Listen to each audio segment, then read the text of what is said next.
Hi, I'm Krista Jacobson, headmistress of the Budokai, where we teach authentic ninjutsu and classical samurai bujutsu. And for those of you who don't know what that is, it's the ancient martial arts of the ninja and samurai. In today's video, I'm going to do a Daikomi Osai in review. For all of you guys who follow my social media, you guys know that the Daikomi Osai is the largest event that we host all year long. It's the most advertised event, and it is the event where I ask all of our students, whether it's the Hanbu Dojo, one of our other dojos, or all the students in the Budokai Online Ninjutsu Dojo, I ask all students to come in and train and be together in this annual event. And what I thought I would do today is kind of share some of our experiences with this year's annual Daikomi Osai and share some of the ninjutsu and bujutsu training that went on during this particular event. Now, before I begin with that though, I always give a shout out to all of my new viewers. So if this is the first video that you guys have seen of me, my name is Krista Jacobson. I am the headmistress of the Budokai, which means School of the Warrior Way. We teach Koryu Ninjutsu and Koryu Bujutsu, which are the ancient martial arts of the ninja and samurai. This organization does have other areas of focus, such as reality-based self-defense, weapons training and tactics, concealed carry, survival skills, martial arts theory, thought and philosophy, martial arts conditioning. If any of these areas interest you at all, please subscribe to my YouTube channel. Don't forget to click the bell. I do post 2 to 3 videos every single week, so if you guys are interested in any of those topics, please subscribe, click the bell, and keep up with what we're doing. So to start, let's talk about Daikomi Osai and what it means. Daikomi Osai means the Great Light, or the Great Light Gathering, and this is where we all come together and train in these methods of authentic ninjutsu and classical samurai bujutsu, and looking at various scrolls and densho and trying to submerge ourselves in the history and tradition of these ancient arts. And this is the time where we all get together and do that. So that's kind of the essence of the Daikomi Osai here within the Budokai. Now, during this time, many of the students go on a Musha Shugyo, and Musha Shugyo means warrior journey. So there's always going to be students from some of our other dojos. Students are in the online ninjutsu dojo, and they go on that warrior journey, and they travel to the Hanbu, and they come in here and they train with me and get to experience the event and train in all these different ninjutsu and bujutsu techniques. And it's just a good time here in this organization. And because it was such a great time, and it is the event every single year, that's why I wanted to kind of share a little bit of a review with you guys, so you guys can kind of see some of the training that we do at this year's event. Now, this year's annual Daikomi Osai did not start any different than a normal event would start. We usually start with some sort of an introduction and a kuden, and that's what we did. We started with an introduction, a kuden, and we talked about the philosophies that we're going to look at, the kind of theme of the next 2 days, and really kind of get our minds all together on what it is that we're going to be doing for the next couple days. The Daikomi Osai is always a 2-day camp. We always start on a Friday and we end Saturday. So 2-day camp, and it's a lot of training within 2 days. And so that idea of endurance and perseverance and staying focused over a long period of time definitely comes into play with the training. Once we got done with that, we talked about various different scrolls and densho, and I shared some of the scrolls that I have within my collection to the students, and some of the teachings that are from the ancient scrolls. And I think that's always a good thing, because a lot of times students make that Musha Shugyo to the journey, and they should see some of the things that we hold very near and dear to our hearts, and we take these principles and strategies and philosophies and apply them to our training, and trying to maintain that history and tradition of like, this is the way it's written, this is the way that we're going to do it, because this is the way it is, and we want to be able to preserve that. The reason I think it's so important to share some of these scrolls and densho with the students is so they can see history, they can see tradition, they can see the different philosophies and strategies and techniques that we really hold near and dear to our heart. I think everyone who's in Koryu should absolutely love history and tradition. They should learn the old techniques and try to seek what the past masters sought, right? But they also need to, forge their own way and take these old traditions and put them in their life so they can be a better person, a better martial artist, and to find what it is that they're looking for in their own life.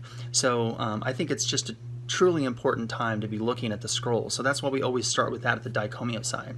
Now, once we got past doing the scrolls and densho and things like that, Then we moved into some of the antique relics. This year I thought it would be nice to kind of talk about some of the different tools that have modernized over the years.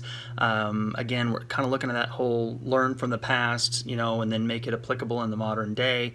So I have lots of antique collectibles and antique relics from the time of the samurai, and I thought I would share some of that with the students so they can feel it in their hands and see it, and they know exactly what it is that they're looking at. And I thought that was a good time for the students as well. Once we got done looking at the antique relics, the students went out and they started working on Josho no Jutsu, or climbing skills, which is also found within ninjutsu. Climbing is a huge part of ninjutsu, climbing up castle walls, climbing into houses, all that kind of stuff. So those are definite skill sets that are massively practiced within ninjutsu. And I like to start all of our 2-day camps with the climbing skills because it's really difficult. Climbing with ropes, or shuko, or sanjaku tenagui, or climbing up rock walls. All these things are very difficult. It's very physically demanding. And a lot of these other Ninpo organizations, they talk about it, but they never do it. And one thing that I like to hang our hat on here is that we actually do the skills that we talk about. So I like that because it really paints the picture from the jump physically, like, okay, this is really difficult, and it forces them to get into a different mindset of the what they need to do to kind of finish out the camp, right? The mindset that we need to have. So we always start with climbing drills, and we did a variation of many different drills, climbing techniques. And once we got done doing the climbing drills, we came back to the Hanbu Dojo and started doing jujutsu. Particularly, we started working on ground fighting. That's one of those areas that a lot of students really find intriguing because they see it on TV all the time. They see lots of people, whether it's athletes or whatever, they do it. Lots of people talk about the effectiveness of grappling and close quarter combatives and locking and choking and things like that. So we really started with that this year, which isn't something that we normally start with at the Daikomyosai, but we did work out of Tenjin Ryu Jujutsu. We looked at various locking techniques, flow sets, grappling techniques. We got on the ground, and I think it was a good time. A lot of the students really enjoyed it, and I thought it was a new change from what it is that we normally do at these particular events. Once we got done doing the grappling, the students went back out to the woods and they worked on Mokuton no Jutsu and various techniques that's found in the Togakure Ryu. And it was really good to see them doing natural camouflage, natural concealment, working on techniques of trying to be invisible within nature. And we also worked on techniques where they would attack from camouflage, attack from that particular position. So that in itself was also really good because, working on that Mokuton no Jutsu or, traditional camouflage techniques is also kind of a fun part with people who study historical ninjutsu. So that was good. But once we got done doing that, we moved on to Zetsumi Jutsu, which is from Tomoryu, and worked on central removal techniques and elimination tactics. And that's also a good focal point. Students really love to do that. And then we came back to the Hanbu Dojo and we started working on Kempo. So in our school, we have Kokuru Kempo, and we worked on lots of techniques from these scrolls there, and worked on Goshin Jutsu, or self-defense tactics. And again, a wonderful time. Students had an absolutely brilliant time working on that. And it was amazing how that you started seeing them start putting things together a little bit. Like, okay, so if I do this technique using Kempo, if they close the gap, I can then turn that right into Kumiuchi using Nagewaza and then to Kensetsu Waza. And it was really good to see some of the younger students, or the students that didn't have a lot of experience than what we do, really start putting those building blocks together so they can see a larger picture, the essence of what we do here at the Budoryukai. Following that, we worked on the Ninja Biken from the Togakure Ryu, the Shinobi Katana techniques. And again, we worked on some of the basic techniques, the basic kata from the scrolls. We also worked on short sword techniques versus the long sword techniques. We talked about the importance of making sure that you understood your weapon and distance, depending on what the weapon and distance that the attacker or your opponent was in. And I think anytime you start training with swords, students tend to start that focus again. It's one of those things that's very intriguing. I can't imagine anyone who trains in ninjutsu or bujutsu or kobujutsu and not wanting to train with the Japanese sword. So really good time. We focused on that, and once we got done working on short sword techniques, then we moved on Shinobi Aroki, which are stealth walking techniques. And all the youngins, all the people that have never been to these kind of camps before, always a good point. They love it, walking through, working on how to be silent in various different terrains, various different steps. We worked on stealth drills where we had to use partners and see if they could eliminate a particular opponent in a particular terrain with different skills. It was good. It was good fun, and I think that a lot of students really enjoyed that. I like sharing those kind of drills with the students because I can tell that they can see that there is an applicability to it. And I know a lot of people, I truly believe that the one reason the media really pushes the MMA and the boxing, the kickboxing, because, and I'm not trying to be a conspiracy theorist here, but I really think that the reason the media has pushed those kind of martial arts is because they know if you're doing those things, then you're no threat. Anybody who's a boxer or a kickboxer or MMA individual doesn't, for the most part, those arts are not going to be any kind of a threat towards the people who are carrying firearms and edged weapons and wearing different types of armor and things like that. Where our art that we train in really focuses on weapons and firearms and edged weapons and armor and all these kind of things, and stealth and concealment. And I just think that there's a little bit, I think the mindset of why we train is much different than, say, some of the other martial arts that you see within the sport realm, like boxing or kickboxing or MMA and things like that. Right? So the mentality of someone who's studying ninjutsu is more based in survival or self-defense or self-protection or personal protection, of themselves, the ones they love, or just for those who can't fight for themselves. And I think that's just a little bit different mentality than someone training a sport martial art who's trying to get some sort of a trophy or a championship belt or something like that, right? So doing the stealth walking and using various weapons and being silent and trying to get close to a particular target does have an applicability to it, just depending on the angle of which you look at the reason why we're training. Now, once we finished with the stealth walking, we worked on Bukewaza, which is another skill found in Tenjin Ryu. So at this particular time, we also work on grounding or earthing. At the end, day one, we always end at midnight, and I always have all the students, we're in nature, and we always go at least barefoot and work trying to connect ourselves to nature and the elements. And I'm really big on grounding and earthing, if you guys don't know what that is. And we always work on Bukewaza at the end of our 2-day camps. And Bukewaza is kind of like it's like Aiki skills, if you will. It's a way to kind of connect to the opponent. We're also connecting to nature and connecting to the surroundings and the elements. And it's just a really good way to kind of end the day of just a long day of training, and it's kind of relaxing as well, so we can bow out, everyone goes home and goes to bed. So that was day one. But ending day one, we did work on various traditions. As you guys know, we do have 7-word traditions within the Budo-Ryukai: Kokoru Kempo, Tenjin Ryu Jutsu, Tomoru Shinobi Jutsu, Eshinru Iai Jutsu, Kotoru Koppo Jutsu, Gyokoru Koshi Jutsu, and Togakuredu Ninpo Taijutsu. So day one, we worked on Kokoru Kempo, Tenjin Ryu Jutsu, Tomoru Shinobi Jutsu, Eshinru Iai Jutsu. We did work with Iai Jutsu. We worked with Togakuredu Ninpo Taijutsu. So there was lots of skills in kata from those traditions that we touched on day one. Moving into day two, we had a little bit of a different approach towards the way that we kind of went about things. And again, we opened up day two with the Kuden, a little bit of philosophy, and a better understanding of the message of Budo-Ryukai. So we started day two, very similar to what we started day one, and we just went right into the Kuden. We talked about philosophy and history and tradition. More importantly, though, we talked about why the Budo-Ryukai, why I started the Budo-Ryukai, what was the motivation behind it, why these 7 traditions, history and tradition of the 7 traditions, how each one of these 7 traditions fit in history of Japanese history, and how they fit with the historical ninja and samurai. And I think that was a good part because, again, it's kind of helping people and the students understand what it is we do, why we do it. And then from there, we just kind of moved on. Once the Kuden was done, we worked on how to make Metsubushi.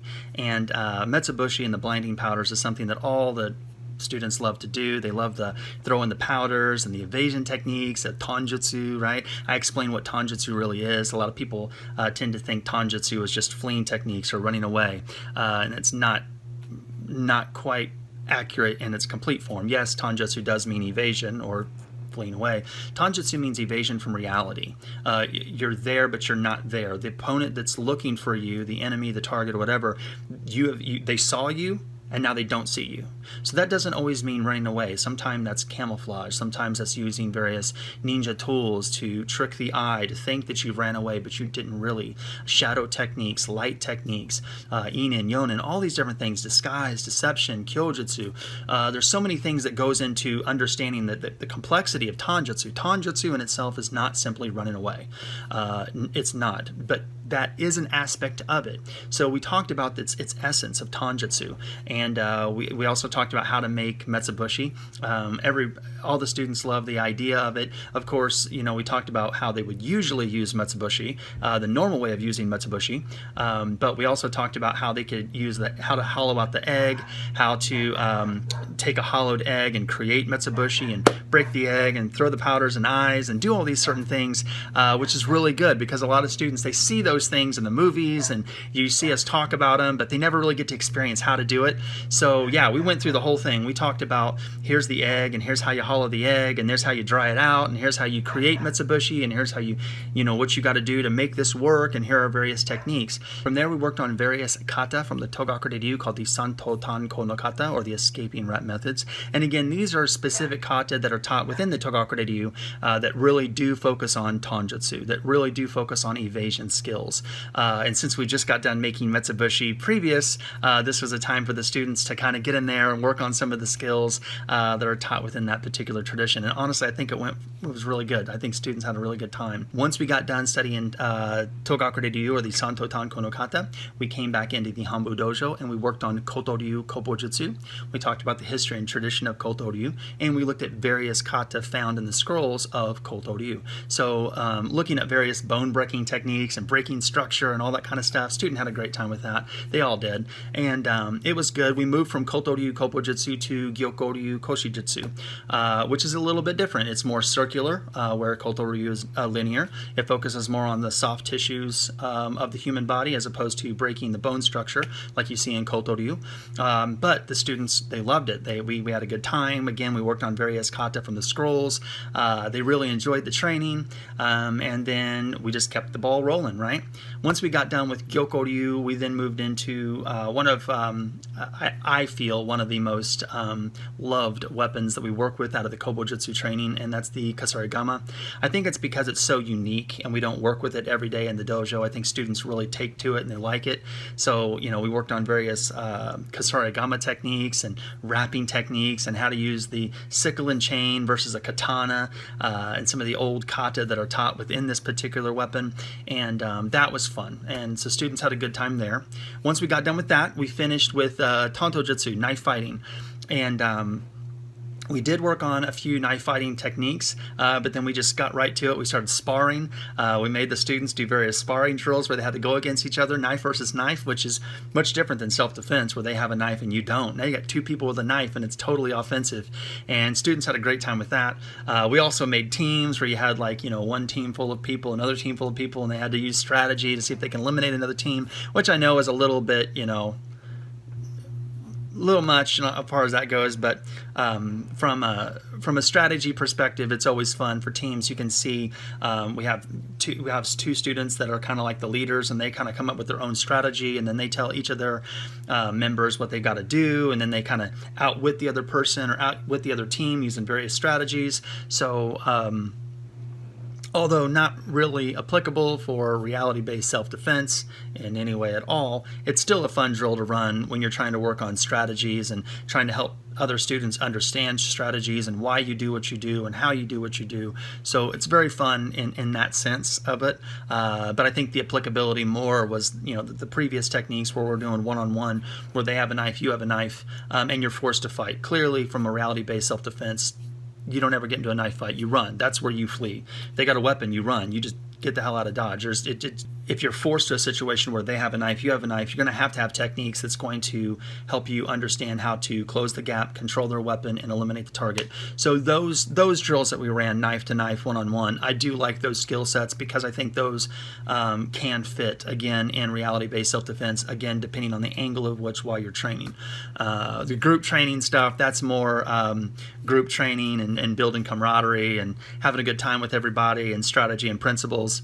Again, that doesn't really have much in the reality-based self-defense, but definitely the one-on-one tactics really do, especially when we're living in the time that we live with all the hate and violence and prejudice and bigotry that's just all over the place. You can't watch the news and not see just massive amount of hate and violence and prejudice and bigotry, and it's just sad the way that things have gone, which was about, I don't know how many years back, but, it's just bad. And I made a video about it, not going to get into that, but one thing we definitely know is violence is definitely here, and it's probably not going away anyway soon. So I think learning how to control yourself and utilizing violence as a tool against someone who is being violent, I think is a necessary skill. So knife fighting tactics is always one of the big things that we try to push here within this particular organization. So there you have it. Here is the 2021 Daikomyosai in review. We did share lots of the training techniques and skills and everything that we worked on. Yes, there were things that I did not share because I strongly believe in teacher-student relationship and sharing those secrets with my students and not just throwing them out to the world. But I did share with you guys the general blueprint of what we did and why we did it and how we did it. And hopefully for some of you guys that might be thinking about, wow, I'd like to join the Budodukai, or I'd like to experience that, then start. You guys can just check us out on the website. You guys can start training today. So I'm going to let you guys go. So for those of you guys who are interested in authentic ninjutsu and classical samurai bujutsu, please check out my website at www.budodyuninjutsu.com. There you can see the 7 traditions, the philosophy and strategies that we teach. You can see all of our schools. If you don't live next to one of our schools, you guys can always join the Budodukai online ninjutsu dojo, and you guys can start training with us that way. So thank you guys very much for all of your love and support. I deeply appreciate it. And until next time, take care, be safe, and good luck in your journey of Budo.